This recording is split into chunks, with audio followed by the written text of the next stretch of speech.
এ জীবনে কিছু মানুষ তোমাকে এমনভাবে ছুড়ে দিয়ে যাবে যেন এ জগৎ সংসারে তোমার থেকে ফেলনা আর কিছু নেই, তোমার থেকে মূল্যহীন আর কিছুই নেই, তোমার থেকে অযোগ্য আর কেউ নয়।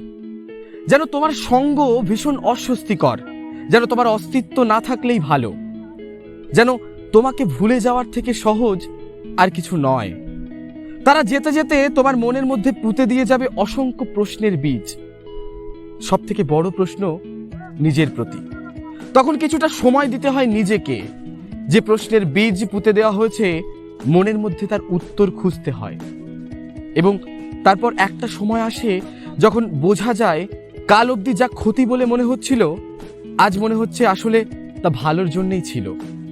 একটু সহ্য করে নিয়ে কিছু যন্ত্রণা বেরিয়ে এলে বোঝা যায় কিছু চোখের জল আসলে ভবিষ্যতের সুখের পূর্বাভাস, কিছু প্রশ্নের বীজ আসলে ভবিষ্যতের ফুলে ভরা গাছ, কিছু বন্ধ হয়ে যাওয়া দরজা আসলে ভুল ঠিকানা থেকে বাড়ি ফেরত আসার ইঙ্গিত।